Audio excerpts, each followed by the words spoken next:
Oi, tá lembrado da nossa última teleaula de elementos de máquinas? A gente estudou a estrutura das roscas para aprender melhor como é que funcionam os parafusos. Agora, na teleaula de hoje, a gente vai seguir em frente. A gente vai apertar um pouquinho mais o nosso estudo sobre parafusos. Vamos nessa? Então dá só uma olhada no que vem por aí. Você vai aprender quais são as partes básicas de um parafuso e vai conhecer os 4 grandes grupos em que a gente divide esses elementos de fixação: os parafusos passantes, os parafusos não passantes, os parafusos de pressão e ainda os parafusos prisioneiros.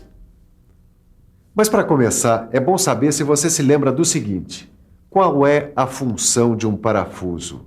Em que situações a gente usa esses elementos de fixação tão comuns e tão importantes no universo da mecânica? Tá lembrado?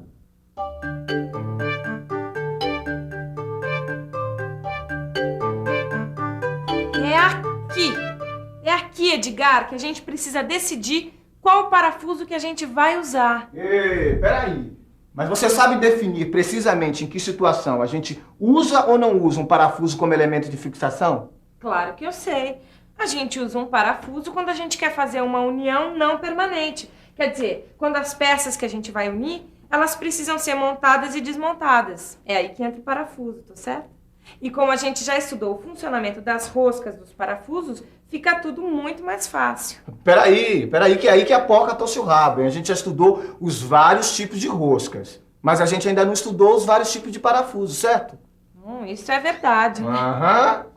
O quê? Olha, eu estou dizendo que a gente tem que estudar os vários tipos de parafusos, certo? A gente tem que conhecer a sua finalidade, ou seja, a função que cada um deles vai ter no uso, certo? Bom, você sabe que eu estava lendo aqui esse catálogo? Eu fiquei até assustada. Tem vários tipos de parafuso. Edgar, pra que tanto parafuso? Meu Deus! Deixa eu ver. De fato tem parafuso de todo jeito nesse mundo. É parafuso de corpo cilíndrico, parafuso de corpo cônico, parafuso com cabeça, parafuso sem cabeça. Pode conferir. O formato da cabeça, do corpo e da ponta dos parafusos varia muito. Mas é claro que mesmo com toda essa variedade, existe um sistema de classificação dos parafusos. A gente classifica eles em 4 grandes grupos. Olha aqui, eu vou te dar alguns exemplos. Esse aqui é o parafuso passante. Esse aqui, é o parafuso não passante.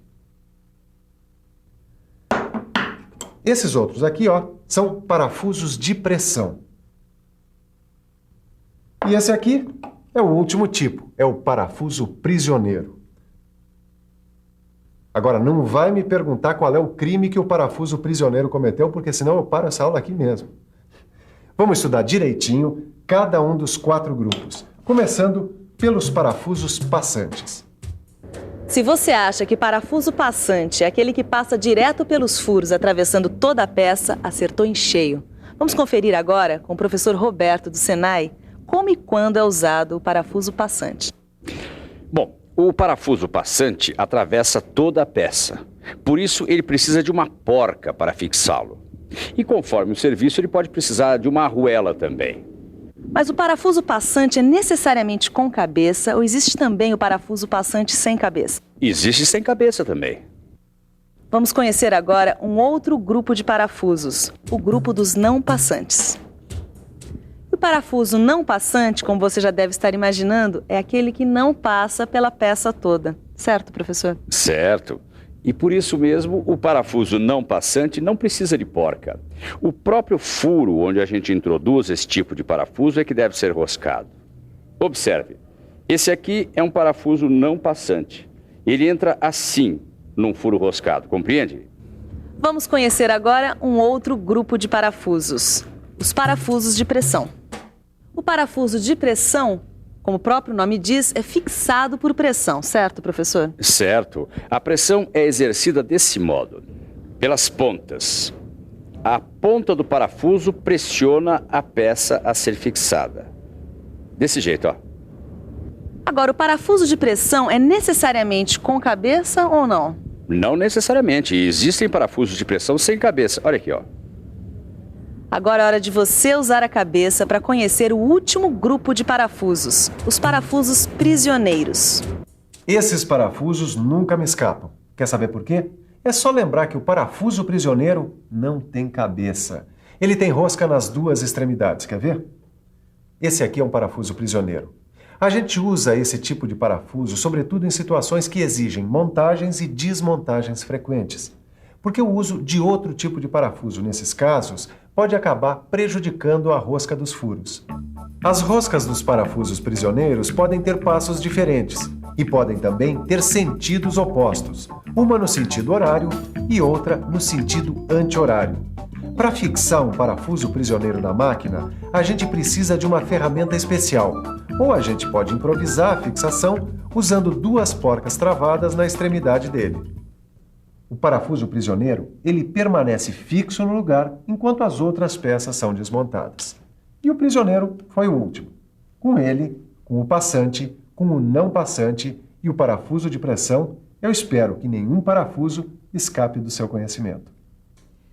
Tudo bem. Esses grupos são divididos de acordo com a função que os parafusos exercem. Mas aqui não está especificado direitinho a forma da cabeça, a forma do corpo, o tipo de ponta, nem o modo de atarrachamento do parafuso. Tem razão, Neuza. É que a classificação que tem aqui é pela função dos parafusos. Bom, agora a gente vai ver os tipos de parafuso pelas formas da cabeça, do corpo, da ponta e pelo dispositivo de atarrachamento, como que é a Neuzinha. Vamos começar pelas formas de cabeça. Essa é a cabeça sextavada, talvez a mais conhecida de todas. Essa outra é a cabeça quadrada. Tem também o parafuso de cabeça redonda, e um que é bem parecido com ele, o de cabeça abaulada. Tem ainda os de cabeça cilíndrica, os de cabeça escariada e os de cabeça escariada abaulada. Agora vamos conferir os parafusos quanto ao formato do corpo, onde a gente encontra dois tipos de parafusos. Com o formato do corpo, tendo a parte roscada com um diâmetro igual à parte não roscada, e tendo a parte roscada de diâmetro maior que a não roscada. Agora dê uma conferida nos tipos de pontas dos parafusos. Tem a ponta cônica, tem também a ponta arredondada, tem ainda a ponta plana com chanfro e a ponta plana. Bom, só falta conferir os parafusos quanto aos seus dispositivos de atarrachamento. Vamos lá? O dispositivo de atarrachamento de um parafuso pode ser sextavado ou pode ser quadrado. Tem também o sextavado interno, a própria fenda, a fenda cruzada, a borboleta, que você deve conhecer, e o dispositivo de atarrachamento recartilhado, que completa o time. Bom, esse time de partes que você acabou de ver acaba formando os mais variados parafusos. Você vai ver agora uma seleção de parafusos, cada um combinando as mais variadas partes, mas todos eles muito úteis no universo da mecânica. Vamos lá. O parafuso sextavado. O parafuso sextavado com rosca total. O parafuso sextavado com porca. O de cabeça cilíndrica com sextavado interno. O de cabeça quadrada. O de cabeça cilíndrica com fenda. O de cabeça redonda com fenda. O de cabeça cilíndrica abaulada com fenda. O de cabeça escariada com fenda. O de cabeça escariada abaulada com fenda. Olha, não precisa anotar isso aí não. É só prestar atenção, porque tudo isso aí está lá no seu livro. Vamos nessa? Olha aí o parafuso de cabeça panela com fenda cruzada. O de cabeça redonda com fenda cruzada. O parafuso borboleta. O parafuso de cabeça recartilhada. O parafuso prisioneiro, que é sempre muito procurado. O parafuso sem cabeça com fenda. O parafuso sem cabeça com rosca total e fenda. O autoatarrachante de cabeça sextavada. O parafuso para madeira de cabeça escariada com fenda. O de cabeça escariada com fenda cruzada. O parafuso tipo prego de cabeça escariada. O de cabeça escariada com fenda cruzada. E o de cabeça escariada abaulada com fenda cruzada. E aí, Neuza, já escolheu seus parafusos? Ainda não. Mas eu tô vendo aqui que tem uma coisa muito importante que a gente ainda não estudou, viu, Edgar? E o que é? Os 4 fatores que o profissional precisa levar em conta quando vai unir uma peça com parafuso. Para fixar peças com parafusos, você precisa levar em consideração a profundidade do furo broqueado, a profundidade do furo roscado, o comprimento útil de penetração do parafuso e o diâmetro do furo passante. Vamos dar uma conferida nesses fatores um por um. Vamos ver como é que se faz isso.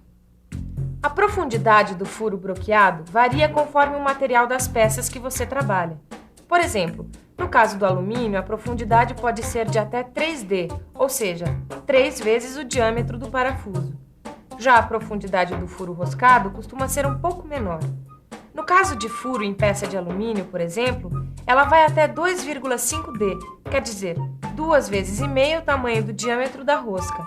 Agora, o comprimento útil de penetração do parafuso, para você ter uma ideia, no caso do alumínio, ele tem o valor de 2D, ou seja, ele pode penetrar em 2 vezes o tamanho do diâmetro.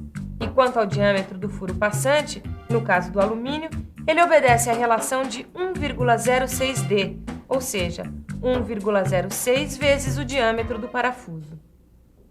Bom, você viu alguns exemplos em relação ao alumínio, mas no seu livro você vai encontrar a tabela de valores com outros metais, não é, Ed?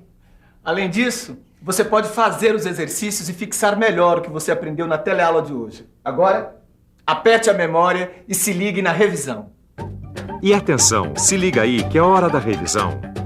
Na nossa teleaula de elementos de máquinas de hoje, você aprendeu que os parafusos se dividem em 4 grandes grupos.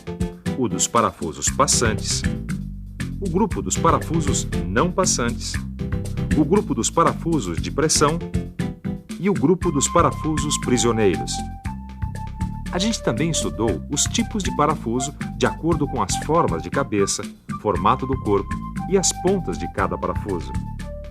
A gente conferiu também os dispositivos de atarrachamento de um parafuso, assim como os fatores que a gente precisa considerar na hora de prender um parafuso. E viu uma série de parafusos com várias combinações de cabeças, formatos de corpo e pontas. Bom, se você pensa que já sabe tudo sobre parafusos, negativo. Pode tratar de pegar seu livro, dar uma boa estudada e se preparar para a nossa próxima teleaula, porque a gente vai continuar batendo nesse assunto. Os parafusos. Bons estudos e até lá!